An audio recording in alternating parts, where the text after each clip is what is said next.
स्वामी प्रसाद मौर्य के लखनऊ बंगले पर जुटे बागी विधायकों ने लंबे चौड़े दावे किए। यह भी कहा गया कि बीजेपी के तमाम दिग्गज नेता और संघ के नेता भी बागियों को वापस बुलाने के लिए मान मुनव्वल इस समय कर रहे हैं। उत्तर प्रदेश में जो तूफान आने वाला, उस तूफान से भारतीय जनता पार्टी के परखच्चे उड़ जाएंगे। और जो हम लोग आज ज्वाइन कर रहे हैं, इसके साथ ही साथ लगभग रोजाना एक माननीय मंत्री गण और एक माननीय विधायक, एक दो चार माननीय विधायकगण इस्तीफा देते रहेंगे। इस बार आप समझिए कोई रहना नहीं चाहता वहां पर। और ये चुनाव दलित, पिछड़ा, अल्पसंख्यक बनाम भारतीय जनता पार्टी हो गया है। और 85 तो हमारा है, 15 में भी बंटवारा है। बीजेपी वाले तो अभी भी बुला रहे हैं कि आ जाओ भैया। पहले 85% लोगों ने ही तो हमारी लगाई थी नैया, अब आ जाओ मेरे भैया। 85% लोगों ने हमारी पार लगाई थी नैया, आ जाओ मेरे मल्ला भैया, हमारी नाव लगा जाओ किनारे। ये वाले लोग हैं सर। और इस समय शिल्पी मेरी सहयोगी हमारे साथ ज्यादा जानकारी के साथ जुड़ रही हैं। शिल्पी, दो प्रश्न हैं यहां पर। रैली पर बाद में आएंगे, डीएम क्या कार्रवाई कर रहे हैं उस पर बाद में आएंगे इस भीड़ को लेकर। लेकिन उससे पहले यह बताइए, जो बागी विधायक या अब जो समाजवादी पार्टी में नए नेता शामिल हुए हैं, वो ये कह रहे हैं कि अभी तो केवल शुरुआत है, बाढ़ आ जाएगी। इस बात में कितनी सच्चाई? बीजेपी ये कह रही थी कि लगभग 100 विधायकों के टिकट कट सकते हैं। क्या बागियों का अब लंबा तांता लगने वाला है सपा की तरफ?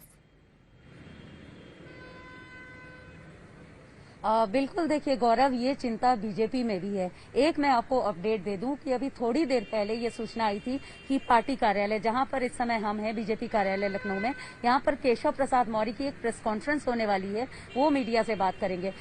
यहां पर मीडिया पहुंची, लेकिन तब तक ये पता चला कि ये प्रेस कॉन्फ्रेंस कैंसिल हो गई है। आप समझ सकते हैं कि ऐसे समय पर उप मुख्यमंत्री की प्रेस कॉन्फ्रेंस और उसके कैंसिल अचानक ही, अकारण ही हो जाने का क्या मतलब है। दूसरी बात यह है कि आपने देखा कि जिस तरह से चुनौतियां दी गई, उसमें कई बात थी।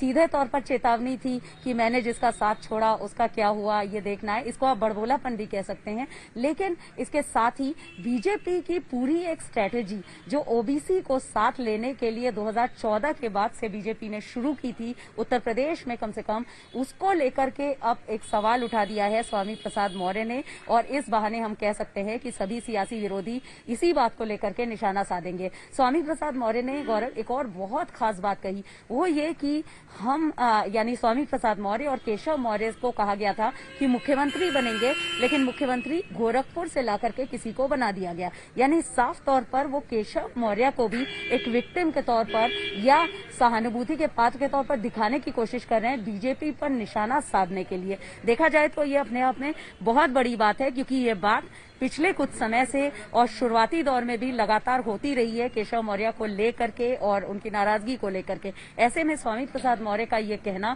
अपने आप में मायने रखता है। इसकी वजह यह है कि आगे आने वाले समय में आप जान लीजिए कि बीजेपी को अपनी इस ओबीसी स्ट्रेटेजी को बनाए रखने के लिए कई ऐसे प्लान्स लाने होंगे, योजना लानी होगी। और अब शायद मजबूरी हो कि केशव मौर्य या जो दूसरे पार्टी में पिछड़े नेता रह गए हैं, उनको पार्टी ज्यादा तवज्जो दे। ये भी एक मजबूरी पार्टी की हो सकती है। क्या होगा ये आने वाला समय बताएगा। लेकिन आज केशव मौर्य की प्रेस कॉन्फ्रेंस कैंसिल हुई है, हो सकता है शाम तक करें या कल करें और बताएं कि स्वामी प्रसाद मौर्य ने जो कहा है वो गलत कहा है और मेरी पार्टी ने हमेशा मेरे साथ न्याय किया है। लेकिन पार्टी की पूरी एक स्ट्रेटेजी जो ओबीसी वोट को लेकर है, उसको नए सिरे से रिव्यू अब बीजेपी को करना होगा उत्तर प्रदेश चुनाव से पहले।